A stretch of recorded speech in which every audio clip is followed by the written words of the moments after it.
안녕하십니까? 오늘도 화요 예배에 오신 우리 모든 성도님들을 주의 이름으로 환영합니다. 우리에게 주어진 하루하루의 삶이 늘 주님과 동행하는 의미 있고 행복한 하루하루가 되기를 간절히 바랍니다. 얼마 전 월드컵이 끝났습니다. 여러분들 축구 좋아하시나요? 월드컵은 끝났지만 여전히 축구에 대한 여러 가지 논란들이 있는 것을 우리는 알 수 있습니다. 스페인의 우승과 함께 끝난 그 월드컵, 그 이후에도 사실은 여러 가지 우리가 이야기를 하고 깨닫게 되는 것들이 있습니다. 사람들은 경기장에서 화려한 플레이를 펼치는 선수들에 매료되어서 소리 높여 응원을 합니다. 그러나 팀이 승리하기 위해서는 화려한 플레이를 펼치는 선수들 외에도 눈에 보이지 않는 많은 이들이 필요함을 우리는 이번 월드컵을 통해서 깨닫게 되었습니다.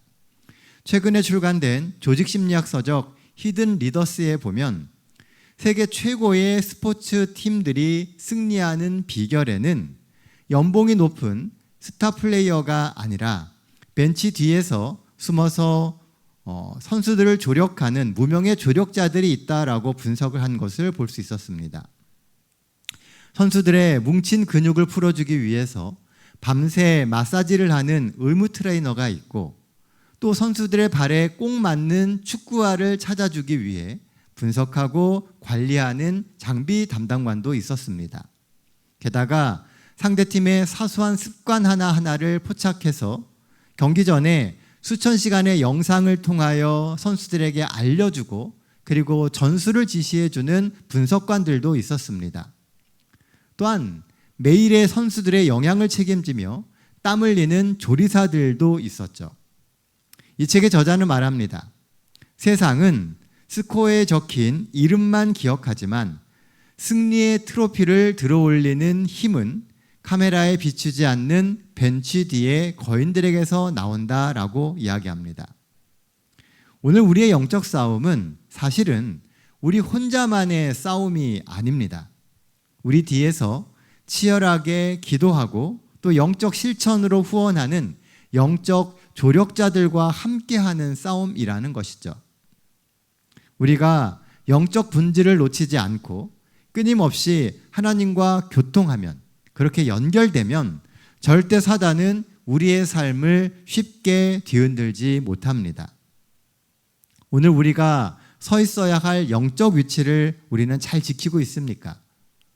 늘 나의 영적 자리를 빼앗기지 말고 더 깊이 믿음의 뿌리를 내리는 삶을 살아가시는 우리 모든 동탄 새하늘교회 성도들 되시기를 간절히 바랍니다. 오늘 함께 은혜를 나눌 말씀은 열왕기상 3장 2절로 4절에 있는 말씀입니다. 우리 같이 읽도록 하겠습니다. 2절입니다. 그때까지 여호와의 이름을 위하여 성전을 아직 건축하지 아니하였으므로 백성들이 산당에서 제사하며 솔로몬이 여호와를 사랑하고 그의 아버지 다윗의 법도 행하였으나 산당에서 제사하며 분향하더라. 이에 왕이 제사하러 기브온으로 가니 거기는 산당이 큼이라. 솔로몬이 그 제단에 1천 번제를 드렸더니. 오늘 본문은 성전 봉헌과 솔로몬 왕의 1천 번제에 대한 이야기입니다. 그런데 이 이야기에는 이스라엘이 직면한 변화된 환경에 대한 내용이 그 바탕에 깔려 있습니다. 오늘은 몇 가지 의문점과 함께 우리가 살아가야 할 그 신앙의 방향성에 대해서 함께 살펴보기를 원합니다. 본문에서 드는 첫 번째 의문은 이스라엘 백성들은 왜 산당에서 예배를 드렸을까입니다. 2절 말씀입니다. 그때까지 여호와의 이름을 위하여 성전을 아직 건축하지 아니하였으므로 백성들이 산당에서 제사하며. 산당이라는 말은요, 말 그대로 산에 있는 집입니다. 산당이죠. 그럼 왜 하필 집 짓기 편한 평지를 놔두고 그 험한 산에다가 산당을 지었을까요? 당연히 산당을 처음 지을 때의 목적은 하나님을 예배하기 위해서입니다. 일상의 삶 가운데서는 하나님을 예배하기 쉽지 않고 많은 유혹거리들이 있기 때문에 이 일상과 조금 동떨어진 곳, 한적한 곳에다가 산당을 짓고 하나님을 섬기기 위함이었다는 거죠. 하지만 원래 산당은요, 가나안 족속들이 바알신이나 아세라신을 섬기던 장소입니다. 게다가 산에는 크고 무성한 고목들이 있었고 사람들은 그 고목들을 신성시하면서 자연스럽게 예배의 초점이 하나님에서 천연계 또는 하나님에게서 바알신과 아세라신으로 옮겨가게 되었다는 겁니다. 그래서 하나님은 성경에서 이스라엘 백성들에게 그 산당을 헐라고 하셨던 겁니다.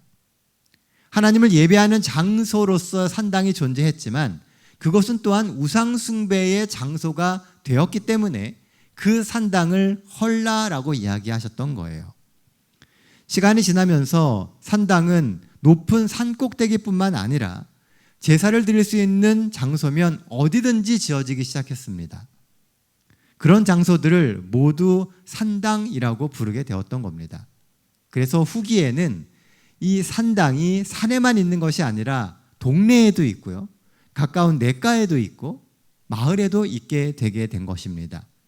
결국 솔로몬 시대의 산당은 성에도 있었고 골짜기에도 있었습니다. 그리고 대부분의 산당은 우상 숭배의 현장이 되게 되었다는 겁니다. 이런 환경 가운데서 우리가 알고 있는 그 솔로몬 성전이 나오게 된 겁니다. 레위기 26장 30절에 보면 하나님께서는 내가 너희 산당을 헐 것이다 라고 하셨습니다. 왜 하나님은 그 산당을 금하셨을까요? 우선은 앞에 말씀드렸던 것처럼 타락한 우상 숭배가 행해졌었기 때문이고, 또 한 가지는 거짓 성소의 난립을 막기 위해서입니다. 우리는 우상 숭배와 거짓 성소가 다른 것이라고 생각을 해요. 거짓 성소에서도 하나님을 섬깁니다. 그런데 문제는 그곳에 있는 예배는 하나님을 섬기는 예배가 본질적으로 아니라는 겁니다. 모세의 율법에 의하면 희생제물은 반드시 회막으로 가져와야 하고 절대 야외에 둘 수 없었습니다. 게다가 이스라엘 백성에게는 광야 시절부터 여호와께서 자기 이름을 두려고 택하신 곳이 있었습니다. 그곳이 어디입니까? 그렇죠, 성소입니다. 그럼에도 불구하고 산당 예배가 암묵적으로 허용되었던 이유가 있었다는 거죠. 가나안을 차지하게 되면서 마땅히 예배할 장소가 없었다는 겁니다. 하지만 점점 산당 예배는 편의성이라고 하는 명목하에 이스라엘 백성들의 신앙적 정체성을 왜곡시키게 되었다는 겁니다. 편하게 갈 수 있는 가까운 산당이 있으므로 더 하나님을 잘 예배할 수 있다라고 하는 논리로 시작이 되었지만, 사실은 산당은 하나님의 성소를 찾지 않게 만드는 원인이 되었고요, 그리고 이스라엘 백성들로 하여금 하나님을 더 진실히 섬기는 것이 아니라 자기의 편의에 의해서 섬기게 만들었다는 것입니다. 사실 이 문제는 현대 기독교에도 비슷한 상황으로 나타나고 있습니다. 코로나 팬데믹을 지나면서 급속도로 발전한 것이 뭐냐 하면 온라인 예배입니다. 이젠 온라인 예배를 하지 않는 교회가 거의 없습니다. 비록 명목은 복음을 더 널리 전하고 더 많은 이에게 전하기 위해서라고 하지만 대부분의 교회들은 선택의 여지 없이 온라인 예배를 진행하는 경우가 많습니다. 왜냐하면 이젠 바쁨과 효율을 말하며 온라인 예배를 드리는 사람들이 점점 많아지고 있기 때문에 그렇습니다. 이러한 사정, 저러한 사정 때문에 온라인으로 예배를 드리겠다는 사람들이 점점 많아지고 있다는 거죠. 그렇다고 온라인 예배가 꼭 나쁘다라고 하는 의미는 아닙니다. 중요한 것은 산당 예배도 처음부터 나빴던 것은 아니라는 거죠. 그 편의성과 익숙함으로 본래의 목적이 왜곡될 수 있다라고 하는 것이 문제입니다. 온라인 예배가 존재하려면 반드시 오프라인 예배, 교회에서 드리는 그 예배가 먼저 활성화가 되어야 합니다. 그게 전제가 되고 어쩔 수 없이 온라인 송출을 하는 것이지 온라인이 우선이 되어서는 안 된다는 겁니다. 그러므로 우리의 편의성과 효율이 우리의 예배를 왜곡하고 약해지게 만들지 않도록 우리는 주의해야 합니다. 물론 하나님은 예배드리는 우리의 중심을 보십니다. 그러므로 예배의 핵심은 우리의 마음이라고 할 수 있습니다. 그러나 아무리 좋은 것도 방심하면 안 됩니다. 늘 예수님이 주시는 은혜를 가슴에 새기며 더 진실한 신앙의 길을 걸어가기 위하여 하나님의 지혜를 구하고 우리의 몸과 마음을 늘 하나님께 드리는 삶을 사실 수 있는 우리 동탄 새하늘교회 모든 성도들 되시기를 간절히 바랍니다. 본문에서 생각해 볼 수 있는 두 번째 질문은 솔로몬은 왜 꼭 기브온 산당으로 갔을까라고 하는 겁니다. 4절 말씀입니다. 이에 왕이 제사하러 기브온으로 가니 거기는 산당이 큼이라. 솔로몬이 그 제단에 1천 번제를 드렸더니. 왜 기브온 산당으로 솔로몬 왕이 갔다고요? 커서입니다.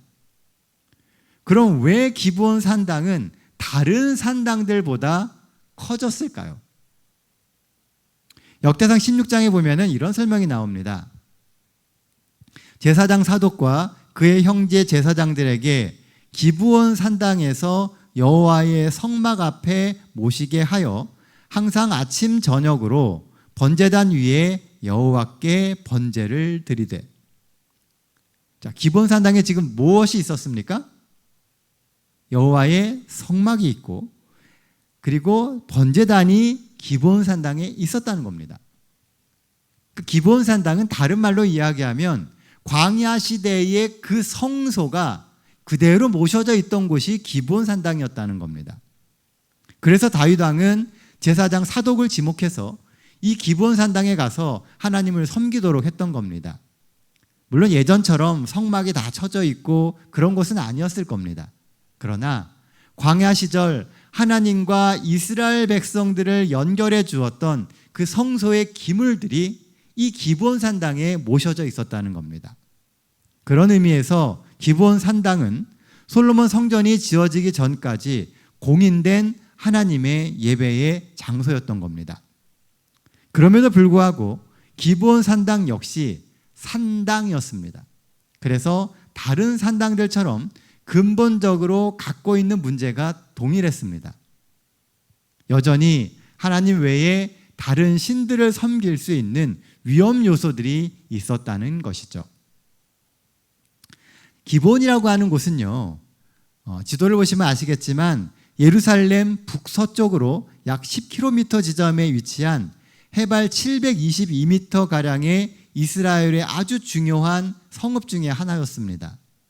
그리고 기브온 땅은 가나안 원주민이었던 기브온 족속이 대대로 살아왔던 땅이에요.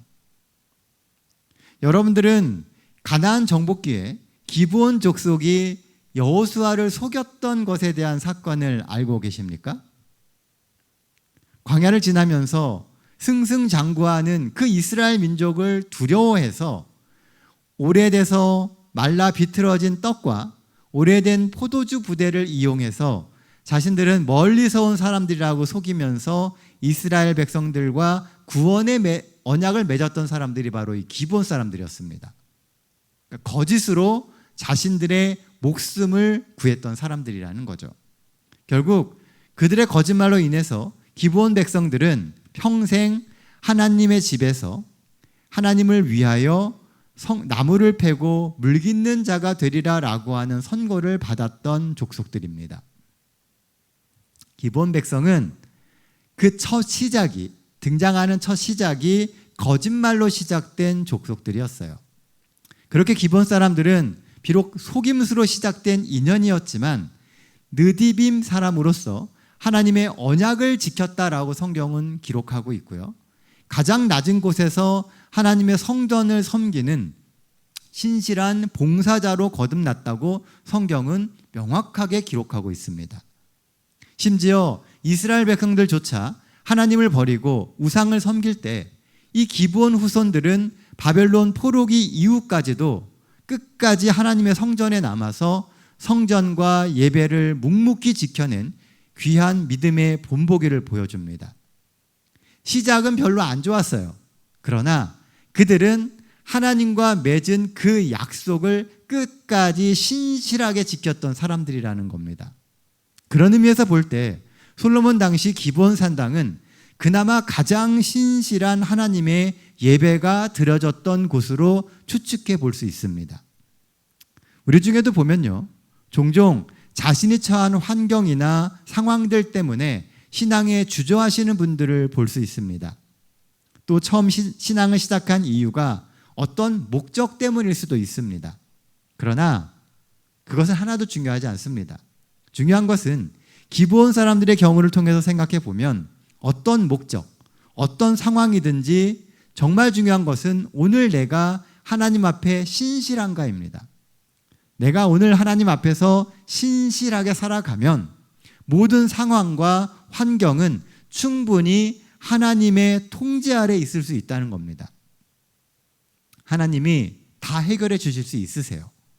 중요한 것은 오늘 내가 하나님 앞에서 신실하게 믿음의 길을 걸어가고 있느냐 하는 것입니다. 이것은 아무도 몰라요. 나만 압니다. 나와 하나님과의 관계에서 일어나는 일들이기 때문에요. 그런 면에서 볼 때 기브온 사람들은 신실하게 그 길을 걸었던 사람들이라는 겁니다. 그래서 그곳에 솔로몬이 찾아가게 되었던 것이고 그곳에 하나님의 예배의 불씨가 남아서 결국 이스라엘을 다시 하나님께 향하게 만드는 시작점이 될 수 있었다는 겁니다. 영국의 작가인 존 로날드 돌킨의 단편 니글의 이파리라고 하는 책에 보면은요, 평생 아름다운 나무 한 그루를 그리고 싶어 했던 사람 니글이라고 하는 사람이 등장합니다. 하지만 그는 어려운 이웃을 도와야 했고 그리고 약한 이웃들을 외면할 수 없었기 때문에 그 자신이 원하는 그 그림에만 몰두할 수 없는 삶을 살고 있었습니다. 결국 니글은 나무 그림을 다 그리지 못한 채 겨우 이파리 하나를 간신히 그리다가 인생을 마쳤습니다. 많은 사람들이 이 니글의 삶과 같은 삶을 살아갑니다. 해야 될 일도 많고 맡겨진 역할도 많다 보니 그것을 하다 보면 정말 내가 그리고 싶은 내 인생의 그림을 못 그리는 경우가 많다라고 하는 것이죠.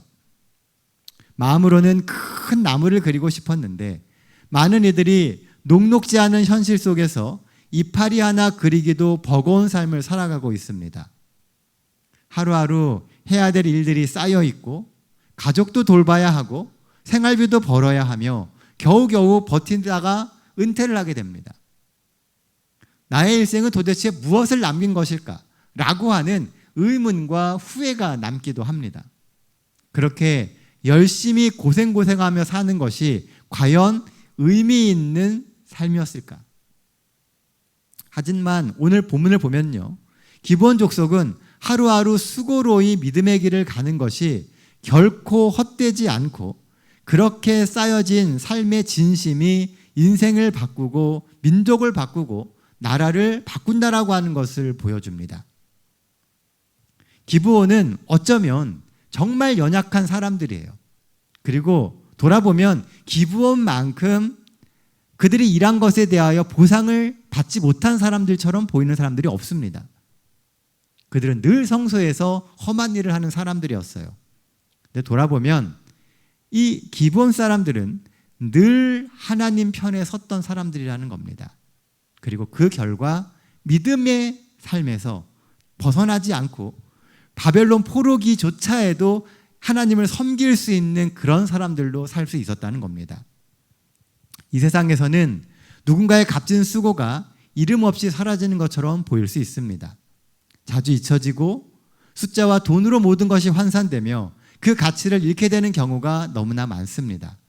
하지만 하나님은 힘겨웠던 내 모든 믿음의 수고를 다 기억하십니다.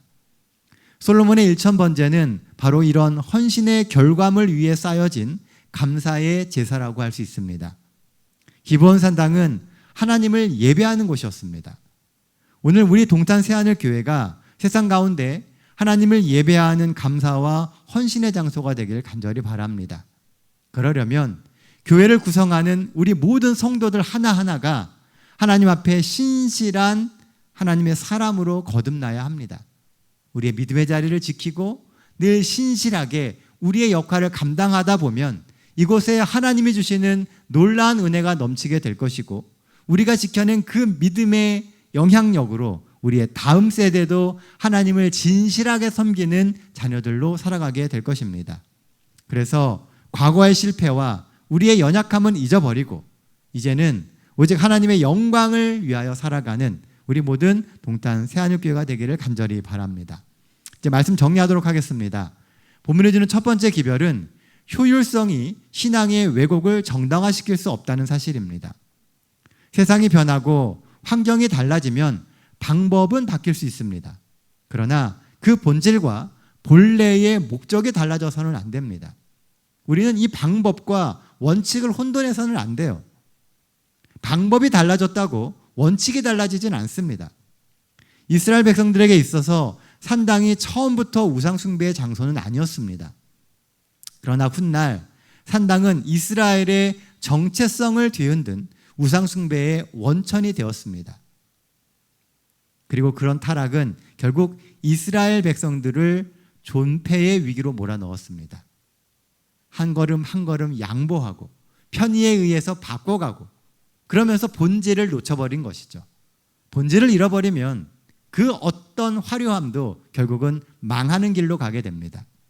이번 한 주도 하나님이 주시는 지혜로 우리 주변의 사물과 환경을 판단하며 눈에 보이지 않는 그 이면의 영적 전쟁에서 더욱 확고한 믿음으로 일어서시는 우리 모든 동탄 새하늘교회 성도들 되시기를 간절히 바랍니다.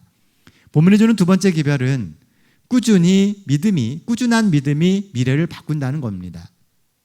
비록 과거에는 실패하고 초라했을지 모릅니다.